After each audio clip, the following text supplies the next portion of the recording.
So dito na po tayo ngayon. Ipapakita ko na po sa inyo yung business model ng the proper and equal distribution of wealth for humanity. Okay? At maitatakil natin dito yung sinasabi ko na how we can empower every consumer. Okay? So, ito pong ipapaliwanag ko sa inyo, yung sa pagbili natin ng 750 one time. Okay. Paano ba kayo kikita sa programa ng The Legacy Project or ACOS? Okay? So kanina na ipakita ko na po sa inyo yung mga iba't ibang products, and sooner magkakaroon din po tayo ng bigas. So pwedeng yun po yung piliin ninyo sa halagang 750. Kung gusto niyo ay puro bigas lang, pwede naman po. Okay? Pero next month po yan, pagkagaling ko na po ng Puerto Princesa pa lamang. Okay? So, ipapaliwanag ko sa inyo, ano ba yung programa natin? Bakit sinasabi natin na one time lang po kayo nabibili ng halagang 750, ay kikita po kayo sa tinatawag po natin na RSB. Okay? Ang meaning nito ay revenue share. Okay? Siyempre, pag ngayon nyo lang po narinig na sinasabi ng iba ay too good to be true. Ay, siyempre, too good to be true doon sa hindi nakakaintindi. Pero pag naintindihan nyo po ito, isa lang po ang sasabihin ninyo. Hindi po ito too good to be true. So, RSB, bonus. Okay? Bonus po ito. Okay, ulitin ko. Bakit kaya po natin i-provide? Dahil tayo po ay the legacy project. Okay? Ano ba meaning ng legacy? Ibig sabihin, kawang gawa. Okay? Tayo po ay gagawa ng kawang gawa. Yan. Yan ang ating legacy project. Okay. Simple lang po. Meron po tayong structure. Ganito po yun para maintindihan ninyo. Okay? Ito po ang the legacy project. Yan po ang structure natin. Kapag may bumili, okay? Meron lang po tayong tatlong line. Okay? Yan, tatlong line lang po. Lahat ng bibili ay dito lang po malilinya. Halimbawa, merong tatlong bumili. Tatlo po na bumili ng 750 product of their choice. Okay? So, ito yung TLP account. Kung sino yung una, siya po yung malalagay dito. Yung pangalawa at yung pangatlo. Okay. Maaaring itanong ninyo, paano mangyayari na bibili lang ako ay magkakaroon ako ng tinatawag na revenue share bonus. Okay? Yan nga po yung business model ng proyekto po natin under Legacy Project. Okay? So, sabi ko po, dito bibili lang po kayo, wala kayong iba pang ginagawa. Pwede kayong kumita, or wag na natin sabihin pwede, kundi kikita kayo. Okay? Pwede kayong manalo. Yan. Hindi natin pwedeng mananalo kayo kasi kumbaga yung raffle kasi hindi naman natin ma-assure na mananalo kayo. Pwede kayong manalo. Okay?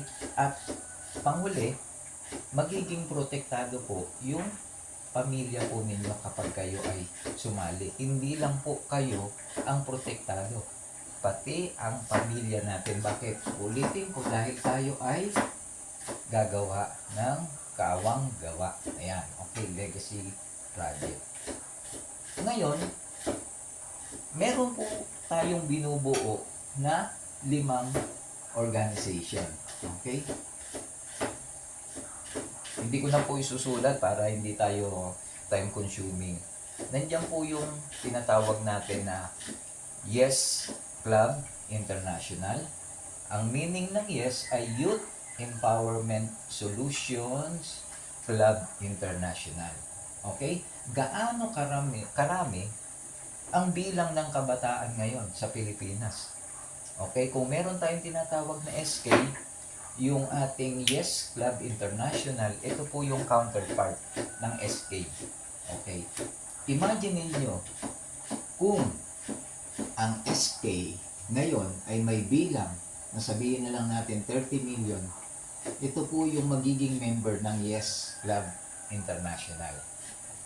Meron tayong tinatawag na SC. Ano po yan? Senior Citizen. Sa buong Pilipinas, meron po tayong 14 million. Okay? Meron po tayong tinatawag na Riders Club. Okay? Meron po tayo, ang sa atin po ay FMCI. Okay? Ang FMCI, ito po yung bilang ng mga Riders Club, more than 10 million po yan. Okay? At meron po tayong tinatawag na yung MSME. Okay? Kabilang po dyan ang mga sari-sari store, ang mga vendor, lahat ng nagninegosyo. Ang tawag naman po natin dyan ay PEMSME Club. Okay? Ang meaning ng PEMSME Club International ay Federation of Micro, Small, Medium Enterprises and Entrepreneurs. So lahat ng nagninegosyo, tulad natin, ang tawag po sa atin ay entrepreneur. Okay? Kabilang tayo dyan. More than 2 million po yan.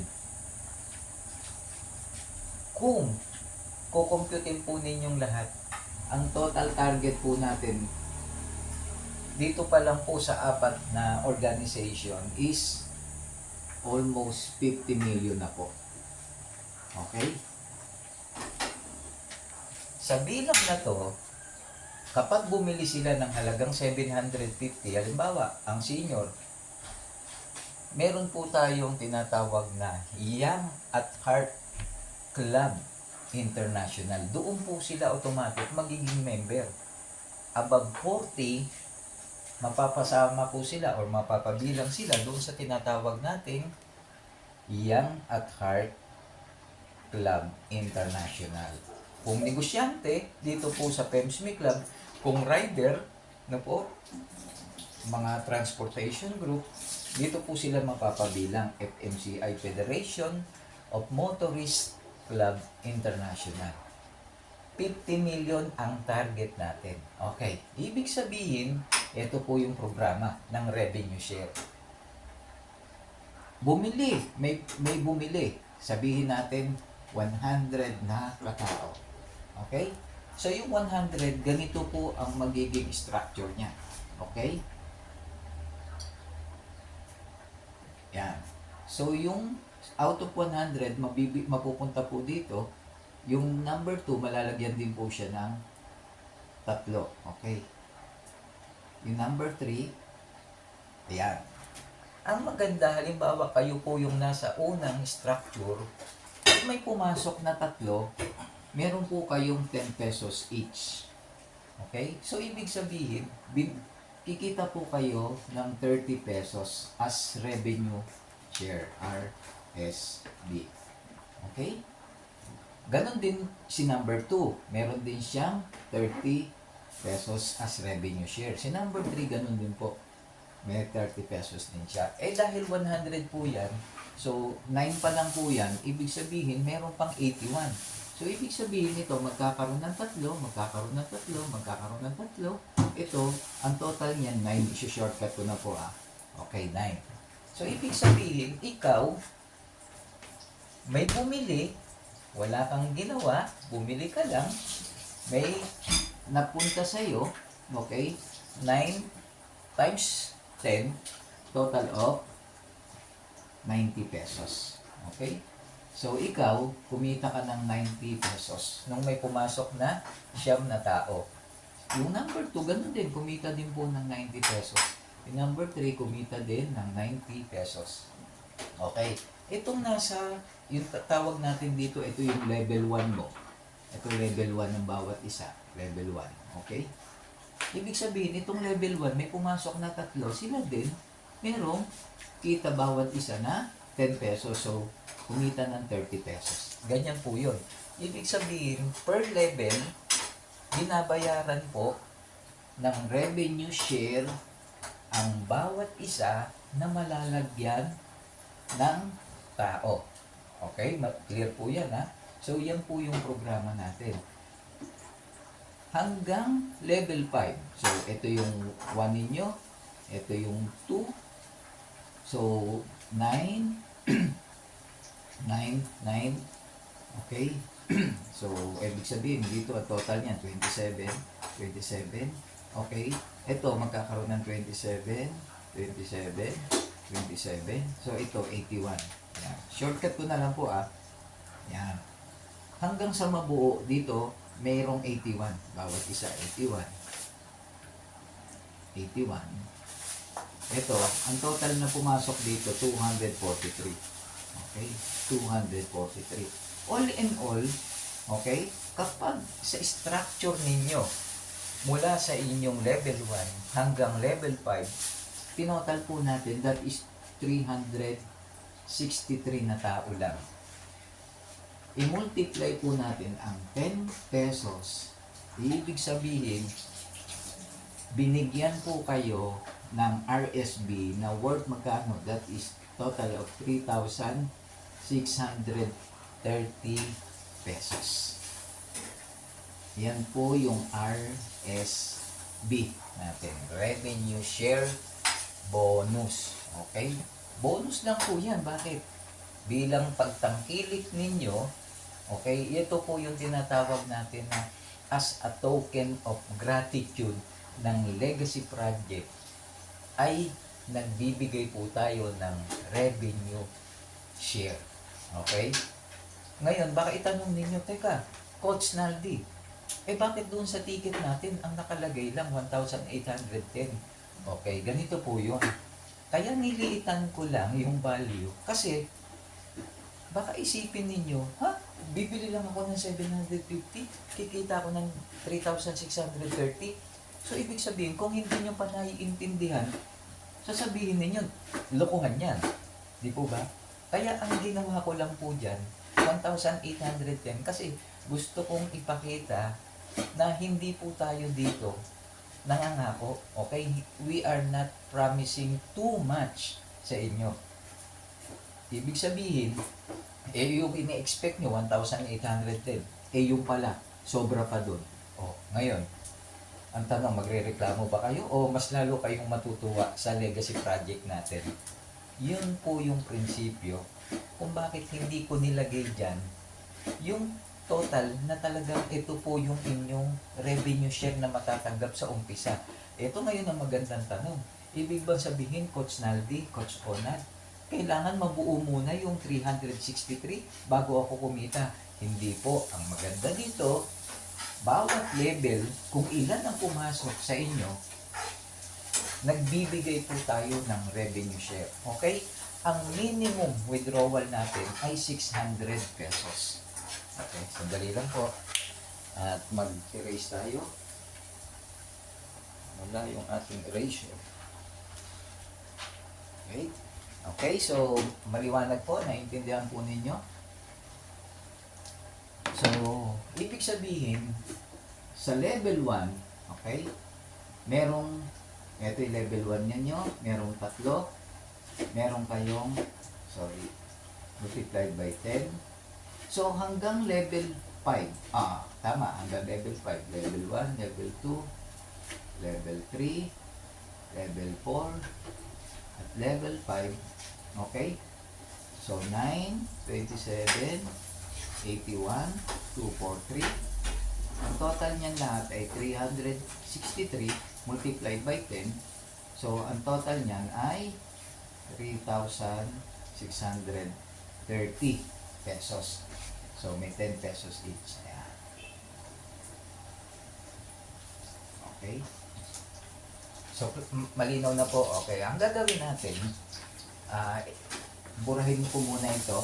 Okay, erase ko dahil nakita nyo na yung structure. Okay, erase ko na muna yan para mas maipaliwanag pa natin. Okay.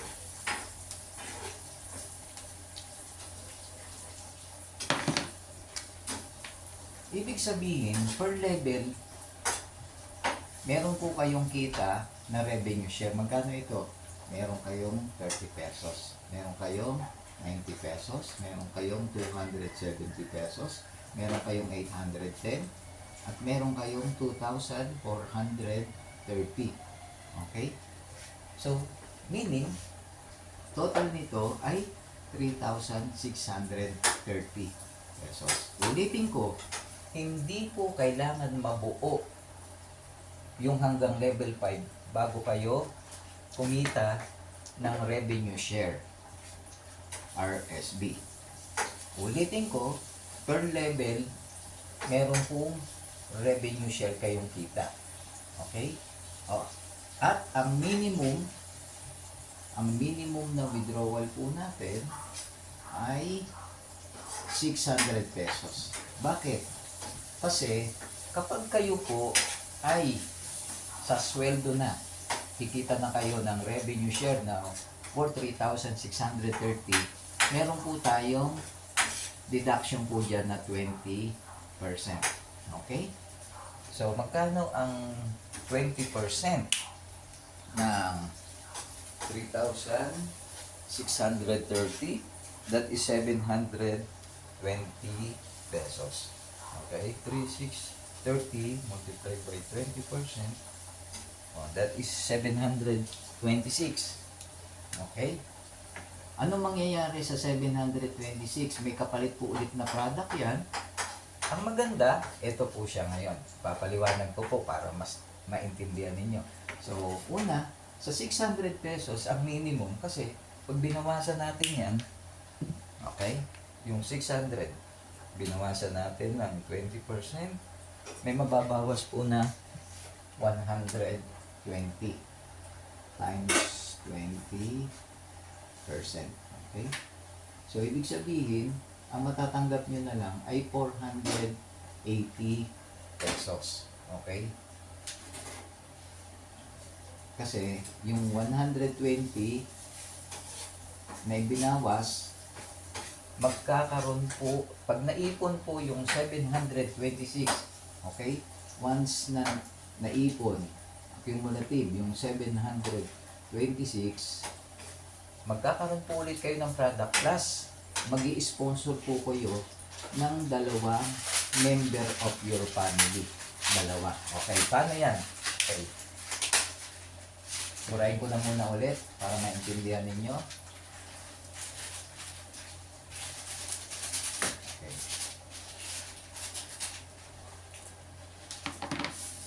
So, sa unang revenue share, RSB, ang una ninyong kita, yung total ay 3,630. Okay? 3,630 pesos less 20%. So, ibig sabihin, total nito ay 720 pesos. Yung pangalawang revenue share ninyo, okay, para shortcut na po natin, sa 363, pag binawasan kayo ng 720, hindi na po 10 pesos ang matatanggap ninyo per level. Okay? Multiply natin yan ng 50 pesos. So, 363 times 50, ang susunod pong revenue share ninyo ay 18,150. Yan. Okay? Ang tanong, saan po nanggaling yung 18,150?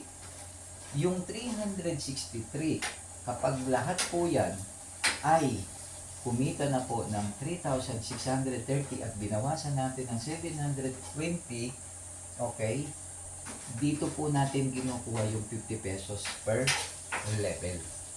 Okay? Kapag binawasan natin ito ng 20%, okay,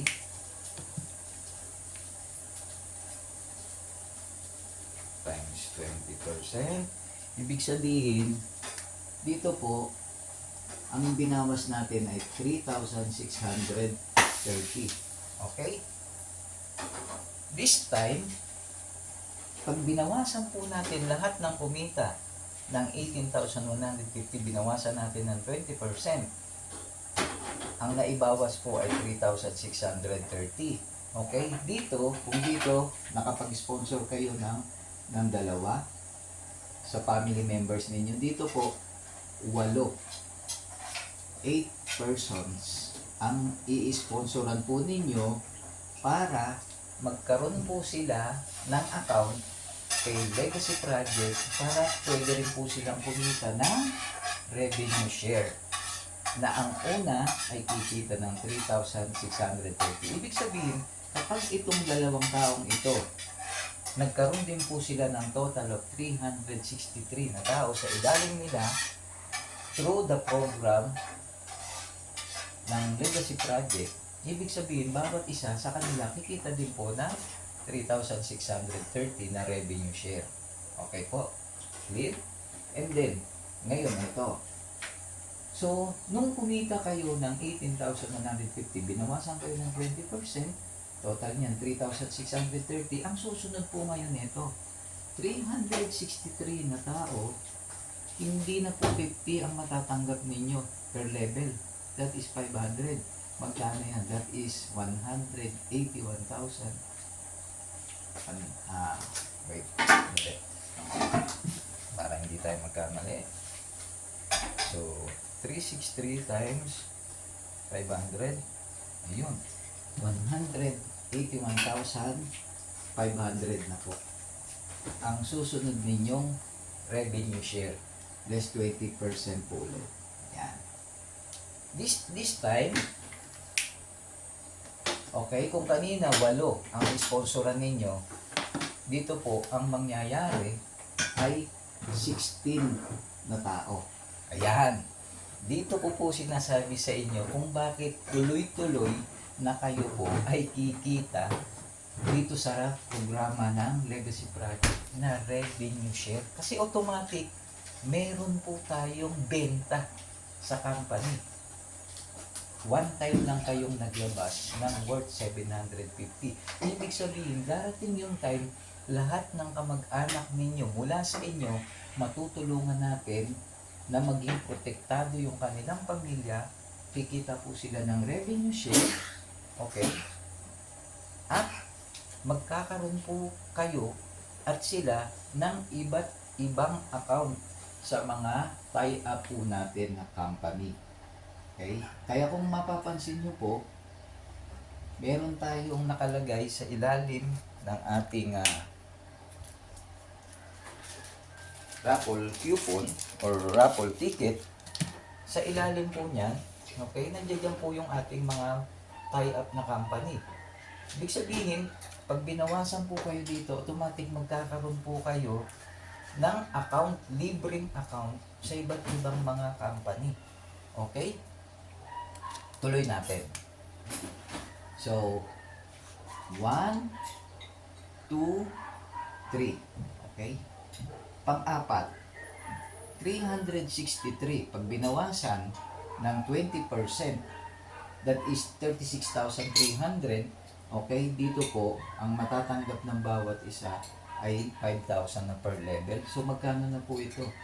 Ang total po nito ay 1.8 million pesos. Okay, ulitin ko po, hindi kailangan mabuo yung 363 na tao bago kumita ng 5,000.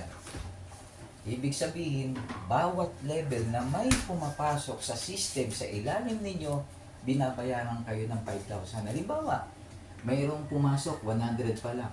Eh di, meron kang 50,000 na matatanggap. Ganun po yung programa natin. Hindi po kailangan hintayin. Okay, 500,000 pala, I mean. Kasi 100 ito.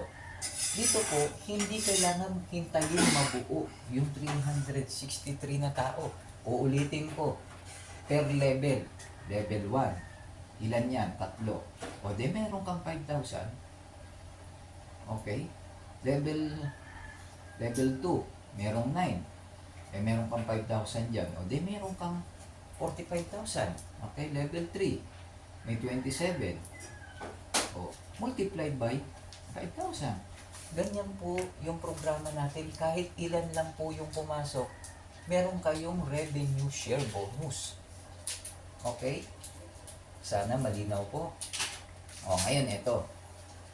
Meron po tayong mga tie-up na realty developer.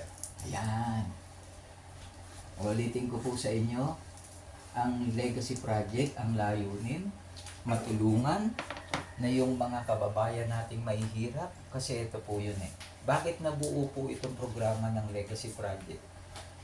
Yung mga kababayan natin na less fortunate family of our land, sila yung laging deprived. Okay? Tama po, mali. Diba?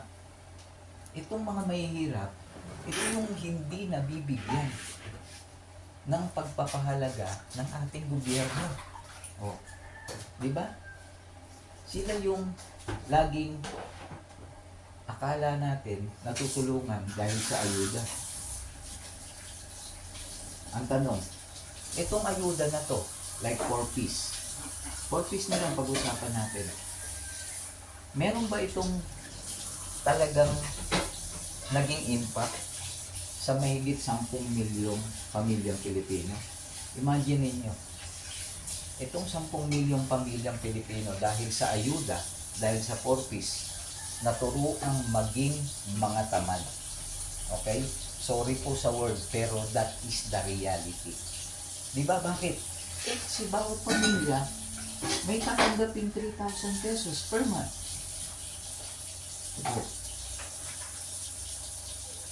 Yung mahirap na pamilyang Pilipino, okay, malaking bagay sa kanila to, tama. Pero ang tanong, ano yung naging negative effect ng ayuda at ng 4Ps? Naging tamad. Tama. Sa halip na turuang maging productive, na magsikap, yung 10 milyong pamilyang Pilipino naging tamad kasi monthly tumatanggap ng 3,000 pesos. Okay? Sa programa po natin, yung 10 milyon na to, okay? Kung may tinatanggap silang 3,000, one time lang po silang bibili ng halagang 750 pesos. Matutulungan natin maging productive. Tama po ba? Bakit magiging productive? Isipin nyo, sa halagang 750, ang una, titita ng 3,630. Susunod, titita po ng 18,100. Susunod, titita po ng 180,150. At susunod, titita po ng 1.8 million. Oh. Ilang tao lang po yung pinag-uusapan natin. I-multiply nyo lang yung 363 multiplied by 5. Yun lang po yung total na bilang. 10 million po ito. Nakuha po ninyo yung ibig kong sabihin. Ito ngayon ang mangyayari. Ibig sabihin, kung meron tayong target, ang target natin, uulitin ko, ang target natin ay 50 million na tao ang maging member ng 5 organization. Ibig sabihin, ilang beses po kayong kikita ng paulit-ulit na 3,630 ng 18,100, okay, ng 180,000 at ng 1.8 million ng paulit-ulit. Okay? Nasundan po ninyo? Yan po yung programa po natin. Kaya tawag po natin yan ay Legacy Project Revenue Share. Ang tanong, 1.8 multiplied natin ng 20%. That is 363,000. Tanong, may pang down payment na po ba sa condo? Or townhouse? Or house and lot? Meron, wala? Meron na po. Saan po natin kinuha? Dito sa kanyang kinita. Ang tanong, magkano lang po ang nilabas ng bawat isa? Uulitin ko, 750 pesos lang. Matutupad ang pangarap ng bawat pamilyang Pilipino.